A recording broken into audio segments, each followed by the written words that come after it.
Good morning from Chicago, the risk management capital of the world. I'm Alan Nuckman with Trading Advantage with your morning market stir for Friday, August 16th. Well, yesterday, Thursday, we made month lows in the stock indexes across the board. Very much a moving day here in the marketplace. We were down 1.5% in the Dow and the S&P and down 1.75% in the NASDAQ. We saw the S&P finish at 1656 yesterday, down 26. 1682 was the high before it broke through that 1680 support, that pivot point we talked about many times before, and then had a low of 1654. The Dow was down 234, 15,070. 15,061 was the low, so right on the lows. And the NASDAQ was down 52 at 3071. We saw some dollar selling, down 55 at 81.21. Again, the dollar's been trading between 81 and 83 for this whole month. We'll look to see if it can push below that 81 one more time. That pushed the euro up 88 points at 133.49, with 134 above as resistance. Bonds had a sell-off, down 18, 132.02 was the close, but got as low as 131.01, new two-year highs in yield on that 30-year Treasury. Crude oil was up 50 cents, 107.35. 107.87 was a high, 106.60 was a low, so about 120-point range between the high and low in crude, but still holding steady above the 105 level. And lastly, gold was up $27, broke above that 1350 resistance. 1361 was the close. 1369.5 was the high. This is the highest level we've seen in gold since June 15th, 2 months ago.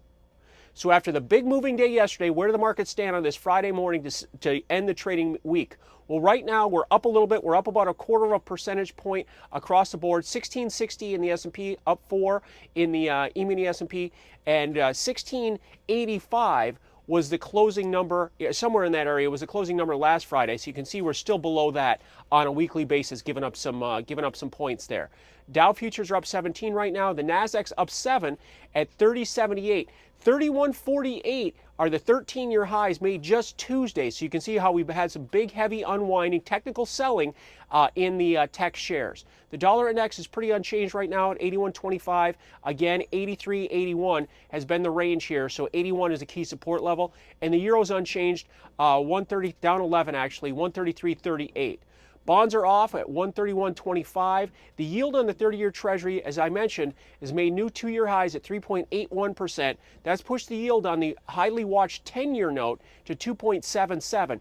2.8 is the halfway point of the yield in the last 5 years. So we'll want to keep an eye on that as a resistance level, see if it can stay below. Crude oil's pretty unchanged right now, 107.17. 108.93 is the recent high that we'll want to keep an eye on. Again, those are 16-month, year-and-a-half highs in crude oil. And gold keeps moving along, up another 2, 1363 as it stands right now on gold. It's broken out above that 1350. 1400 is the next target in the gold market on the upside.